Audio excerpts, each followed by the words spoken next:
ଜୟଗୁରୁ ଯୋଗ ସାଧନା ଯୋଗ ଶାସ୍ତ୍ରୋଲୋଚନା। ମହାପୁରୁଷ ପାହାଡ଼ ନିକଟକୁ ଯାଇ ଗୋଟିଏ ସ୍ଥାନରୁ ବଡ଼ ପଥର ଖଣ୍ଡେ ଟାଣି ବାହାର କଲେ।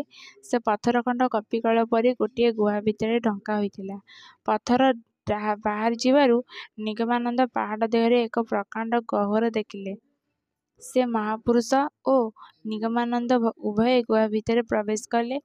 ଭିତରେ ଛୋଟ ଛୋଟ ଦୁଇଟି କୋଠରୀ, ଗୋଟିକରେ ରନ୍ଧନ ଓ ଖିଆପିଆ ଓ ଅନ୍ୟଟିରେ ସାଧନାଦି କରାଯାଏ। ଶେଷୋକ୍ତ କୋଠରୀରେ ଢାଲପତ୍ର ପୋଥି ଦ୍ୱାରା ପୂର୍ଣ୍ଣ। ପୋଥିଗୁଡ଼ିକ ହିନ୍ଦୀରେ ଲେଖା। ସେତେବେଳକୁ ସୂର୍ଯ୍ୟ ଉଦୟ ହୋଇଯାଇଥିଲେ। ନିଗମାନନ୍ଦ ଘର ଭିତରେ ଆହାର ସାମଗ୍ରୀ କିଛି ଦେଖିଲେ ନାହିଁ। ସେତେବେଳକୁ ସେ ଦାରୁଣ କ୍ଷୁଧାରେ କାତର ହୋଇ ପଡ଼ିଥିଲେ।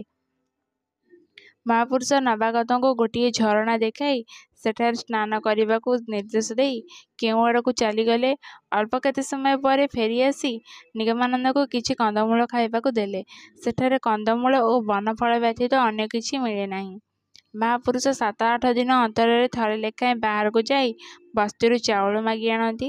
ସେଠାରେ ଅବସ୍ଥାନ କରିବା ସମୟରେ ନିଗମାନନ୍ଦ ସପ୍ତାହରେ ଥରେ ମାତ୍ର ଭାତ ଓ କନ୍ଦମୂଳ ସିଝା ଖାଇବାକୁ ପାଇଥିଲେ। ମହାପୁରୁଷଙ୍କ ନାମ ଉଦାସୀନାଚାର୍ଯ୍ୟ ଯୋଗୀ ସୁମେରୁ ଦାସଜୀ। ସୁମେରୁ ଦାସଜୀ ନିଗମାନନ୍ଦଙ୍କୁ ହସ୍ତଲିଖିତ ଯୋଗ ଓ ପ୍ରଳୟୋଦୟ ଶାସ୍ତ୍ର ପାଠ କରିବାକୁ ଦେଲେ। ନିଗମାନନ୍ଦ ଅରଣ୍ୟ ମଧ୍ୟରେ ଏତେଗୁଡ଼ିଏ ଗ୍ରନ୍ଥ ଦେଖି ତାଙ୍କୁ ପଚାରିଲେ, କିପରି ଭାବରେ ଏସବୁ ଏଠାକୁ ଆସିଲା?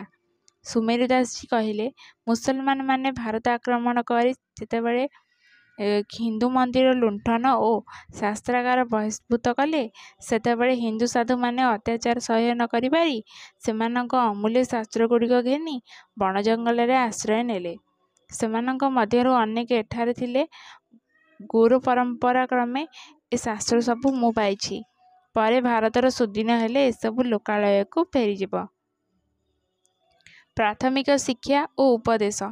ନିଗମାନନ୍ଦ ଦେଖିଲେ ଯେ ଦେଶରେ ଯେଉଁ ଗ୍ରନ୍ଥି ସ୍ୱରୋଦୟ ଶାସ୍ତ୍ର ବୋଲି ପ୍ରଚଳିତ, ଏଠା ହସ୍ତଲିଖିତ ସ୍ୱରୋଦୟ ଶାସ୍ତ୍ର ସହିତ ତାର ବିଶେଷ ସାମଞ୍ଜସ୍ୟ ନାହିଁ।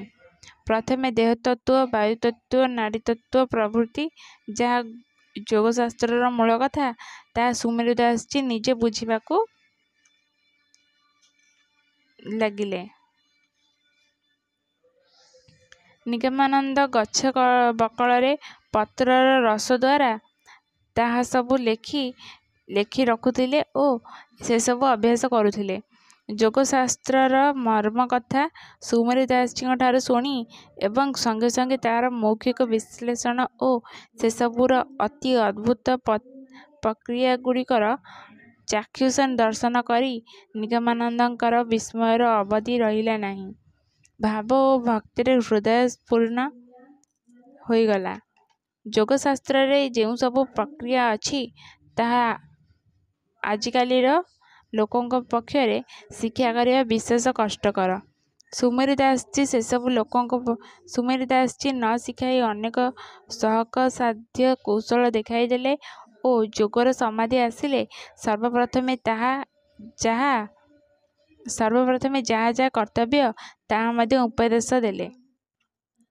ସମାଧି ଅବସ୍ଥାରେ ଦେହର କିପରି ଚିହ୍ନ ସବୁ ପ୍ରକଟ ହୁଏ, ତାହା ସେ ଦେଖାଇଲେ। ନିଗମାନନ୍ଦ ଜାଣିଲେ ଯେ ପ୍ରକୃତ ଯୋଗୀମାନେ ଗିରିଗୁହା ବ୍ୟତୀତ ଅନ୍ୟ କୌଣସି ଲୋକାଳୟରେ ରହନ୍ତି ନାହିଁ। ଅବସର ସମୟରେ ନିଗମାନନ୍ଦ ସୁମେରୁ ଦାସଜୀଙ୍କ ସହିତ ପାର୍ବତ୍ୟ ବନଭୂମିର ଶୋଭା ଦର୍ଶନ କରିବାକୁ ବାହାରନ୍ତି। ଏହି ସମୟରେ ନାନା ପ୍ରସଙ୍ଗ ନେଇ ନାନା କଥା ପଡ଼େ। ସୁମେରୁ ଦାସଜୀଙ୍କଠାରୁ ନିଗମାନନ୍ଦ ନିଜର ବିଗତ ଜନ୍ମର କଥା ଶୁଣି ତାଙ୍କର ବର୍ତ୍ତମାନ ଜୀବନ ଓ ଆତ୍ମବିସ୍ମୟର କଥା ସ୍ମୃତି ସୁଖକର ଓ ଚମକପ୍ରଦ ବୋଲି ମନେହେଲା। ପରମଜ୍ଞାନୀ ପୁନରାୟ ଜନ୍ମଗ୍ରହଣ କଲେ ଯେ ଏପରି ଅଜ୍ଞାନ ଘୋଟିଯାଏ, ପୁଣି ତାହା ଦୂର କରିବା ଯେ ଏତେ ଚେଷ୍ଟାର ପ୍ରୟୋଜନ ହୁଏ, ତାଙ୍କୁ ଏହା ବଡ଼ ଆଶ୍ଚର୍ଯ୍ୟ ବୋଧ ହେଲା। ଯେଉଁ ପ୍ରସିଦ୍ଧ ସାଧୁଙ୍କ ବିଷୟରେ ସେ ଶୈଶବରୁ ଶୁଣି ଆସୁଥିଲେ, ବର୍ତ୍ତମାନ ଜାଣିଲେ ଯେ ସେ ଏହି ଦେହରେ ନିଗମାନନ୍ଦ। ପୁନଶ୍ଚ ନିଗମାନନ୍ଦ ସୁମେର ଦାସଜୀଙ୍କ ଆଲୋଚନାରୁ ବୁଝିଲେ ଯେ ଯୋଗୀମାନେ ଗିରିଗୁହାରେ ବାସ କଲେ ମଧ୍ୟ ଜଗତର ଛୋଟ ବଡ଼ କୌଣସି ସମ୍ବାଦ ସେମାନଙ୍କୁ ଅଜ୍ଞାତ ନଥାଏ। ସମ୍ବାଦପତ୍ରରେ ଯେପରି ସମ୍ବାଦ ପ୍ରକାଶ ପାଏ ଓ ଲୋକ ତାହା ଜାଣନ୍ତି, ସେହିପରି ଖାଲି ଏ ଜଗତରେ ନୁହେଁ, ଅପରାପର ସମସ୍ତ ଜଗତର ସବୁ ଖବର ଯୋଗୀମାନେ ଜାଣନ୍ତି। କାରଣ ସିଦ୍ଧ ହେବା ପରଠାରୁ ସେମାନେ ଜଗତର କଲ୍ୟାଣ ନିମିତ୍ତ ଦେହ ଧାରଣ କରନ୍ତି। ଜୟ ଗୁରୁ।